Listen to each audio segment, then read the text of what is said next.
మళ్ళీ ఎప్పుడు ఎలక్షన్ వచ్చినా మీ అందరూ ఫ్యామిలీ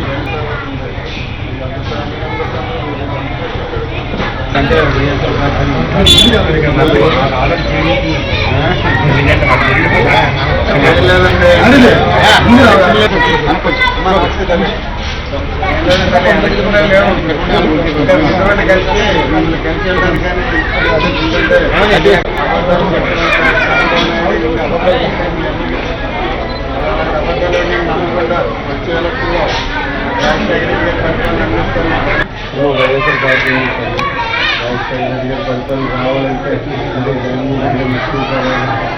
మీరందరూ ఎప్పుడు ఎలక్షన్ వచ్చినా దానికి తక్కువ కాదు 50,000 మంది అయితే కదా. మహిళలు ఎక్కువ మంది మోసం చేశారమ్మా. మళ్ళీ చంద్రబాబు నాయుడు మళ్ళీ వస్తాడు, మళ్ళీ ఏవో ఒక అబద్ధం చేయలేదు దాన్ని అంటే ఎలక్షన్ లేదు టైం ఉంది ఇక్కడ లేకుండా అయినా ముందు కలవడానికి సీలింగ్ ఫ్యాన్కి వేస్తే జగన్మోహన్ రెడ్డి గారు ముఖ్యమంత్రి అవుతారు, నేను ఎమ్మెల్యే అవుతాను. ఒక్క అవకాశం మీ అందరినీ రిక్వెస్ట్ చేసి అడుగుతున్నాను తల్లి, మర్చిపోకండి. ఒక్క అవకాశం ఇవ్వండి తల్లి. ఎప్పుడు ఎలక్షన్ వచ్చినా సీలింగ్ ఫ్యాన్ చేయండి.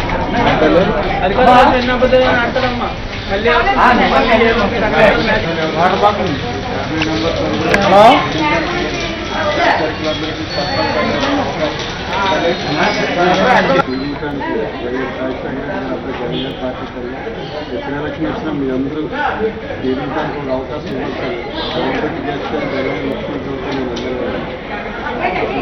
రిక్వెస్ట్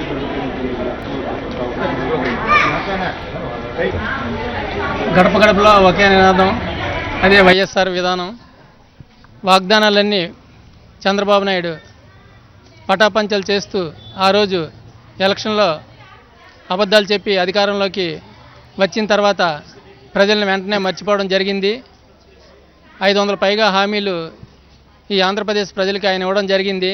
అందులో కనీసం ఒక 1% కూడా ఆయన అమలు చేసిన పాపాన పోలేదు.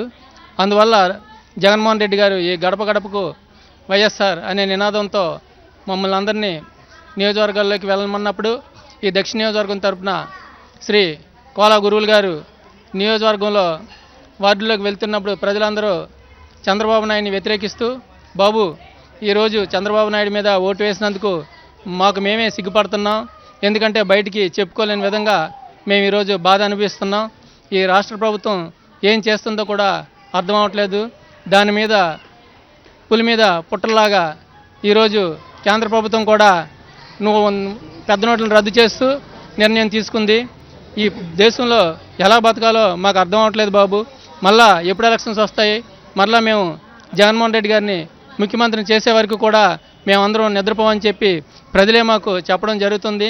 ప్రజల్లో ఇంత భారీ మార్పు రావడానికి కారణం చంద్రబాబు నాయుడిని ప్రజలు అసహించుకోవడమే. కాబట్టి ఈ రాష్ట్రంలో ఎప్పుడు ఎలక్షన్ వచ్చినా సరే వెంటనే ఈ ప్రజలు చంద్రబాబు నాయుడిని గది దింపడానికి రెడీగా ఉన్నారు. ఈ 26వ వార్డులో అలుపన కనకరెడ్డి గారి ఆధ్వర్యంలో జరుగుతున్న ఈ కార్యక్రమానికి అనూహ్యమైన స్పందన వస్తుంది. అదేవిధంగా ఆయన అనుచరులందరూ కూడా ఈ వార్డులో గట్టిగా పనిచేస్తూ ఈ నియోజకవర్గంలో వైఎస్ఆర్ కాంగ్రెస్ పార్టీ అభివృద్ధి చెందడానికి వారి తోడ్పాటును మరొకసారి ప్రశంసిస్తూ వైఎస్ఆర్ కాంగ్రెస్ పార్టీ తరఫున మేము ఈ అవకాశం ఇచ్చినందుకు గౌరవంగా మీకు నమస్కారాలతో ఈ ఒక్క కార్యక్రమాన్ని ముగిస్తున్నాం. గడప గడపకి కార్యక్రమం సుమారు 5 నెలలు దగ్గర కావస్తుంది.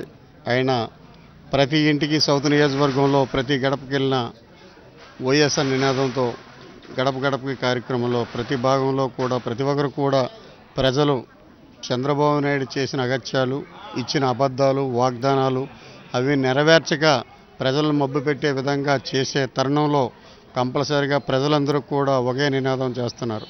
అంటే ఓటేసి మేము తప్పు చేసాము, ప్రజలందరికీ మోసం చేసే విధానంగా ఆయన చేస్తున్నారు. ఈ రోజు నుండి ఏ రోజు ఎలక్షన్ వచ్చినా మేము తగిన బుద్ధి చెప్పే విధానం చంద్రబాబు నాయుడికి చెప్తామని చెప్పేసి ఈ గడప గడప కార్యక్రమంలో ప్రజలందరూ ముక్తకంఠంతో ఖండిస్తూ చెప్తున్నారు. కంపల్సరిగా వచ్చే ఎలక్షన్లో జగన్మోహన్ రెడ్డి గారు ముఖ్యమంత్రి అవుతారు. కంపల్సరిగా ఈ నియోజకవర్గంలో ఎమ్మెల్యేగా నన్ను ప్రజలందరూ ఆదరించి ముందుకు నడిపిస్తారని చెప్పేసి సభాముఖంగా కోరుకుంటూ వైఎస్ఆర్ కాంగ్రెస్ పార్టీ వర్ధిల్లాలని మనస్ఫూర్తిగా కోరుకుంటున్నాం.